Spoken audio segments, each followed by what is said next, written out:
else you know and hot this long. Started from nothing, but he got this strong. On this fight here, how do you see the rematch going?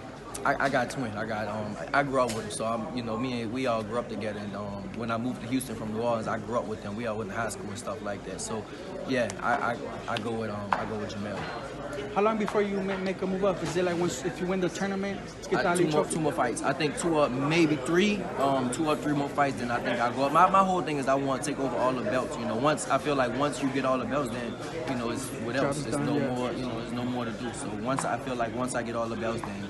Yeah, then I'll go ahead and go through 147. I know we spoke about this in the past. You had faced Spence Jr. at 152 pounds in amateurs. It looks like he might still be around, man, in 2 more fights at 147. Mm-hmm. Would you like to eventually? Yeah, of course. Yeah, eventually. Well, they talk about he might fight Canelo or something like that. Yeah. So I don't know, but yeah, definitely.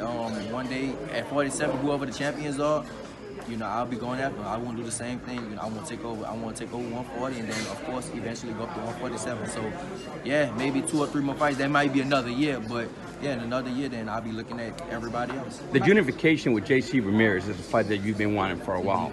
Yeah. How easy will that fight be to make after this World Super Series? I think it'll be very easy, simply because if he stays undefeated, and I win a tournament, then I'll have the belts. I have 2 belts, and if hopefully they can make the fight with him and Maurice Hooker, then he'll have 2 belts. I'll have 2 belts. Then it should be very, very easy to make. It'll be a whole lot of money for both of us. And you got 4 belts on the line, so I think it should be very easy to do. Last thing, just as a fan, man, as a spectator, how would Errol Spence fare just jumping all the way up to 116 fighting a Canelo? Is that a smart move? Or? Money-wise, it's a smart move. Yeah, smart move.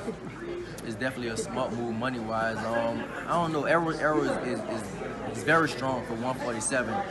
But Canelo is, like I said, I feel like Canelo is #1 pound for pound right now, and Canelo has defense, and he hits hard, so I don't think, I can't see Errol beating Canelo. If he does beat Canelo, that'll be, that's history, right? That'll be history for Errol, that's a big time, that'll be a very, very big reward for Errol if he can beat somebody like Canelo. How are you guys so defensively sharp, and yet you guys still hit hard? Like you and Canelo, you're like one of the very few fighters that you guys are defensive wizards, and then you can hit hard, you can knock your opponent out. So it's like a double-edged sword here with you guys. Like, how do you guys keep that power, man? Is it natural? Well, the power is natural. The power is natural.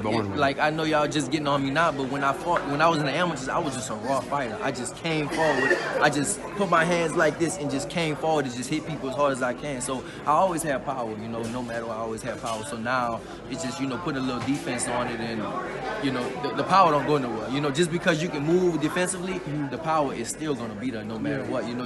Most people get it mixed up because you look at people like Floyd, and you look at people like Canelo Whitaker and like Willie Pep. They were so defensive because they couldn't punch. There wasn't big punches, so that's why they were so defensive. But if you put now, like you got fighters just like me and like Canelo and stuff, we can't be defensive, but we still got pop at the end of it too. So yeah. What was that fight last time? What was that fight that made you transition into a defensive fighter? Because if I recall, the earliest I saw you was Raul Diaz Jr.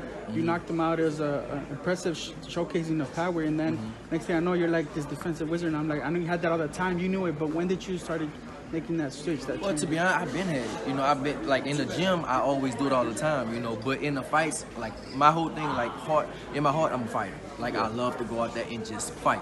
Sometimes I want to take the punches to see what they got, and I just love to fight. My whole thing. So it all depends on what I want to do. My opponent, coach, like what your opponent brings to it, does it basically. But every time when I'm in the locker room warming up before the fight, my coach always be like, "Look, don't get hit, don't get touched this first round." That's what he told me this fight. That's what he told me the last fight. He was like, "You don't have to get hit. Don't get hit if you don't want." But sometimes I just like to go in there and just go ahead and just mix it up. Just because I'm a fighter by heart.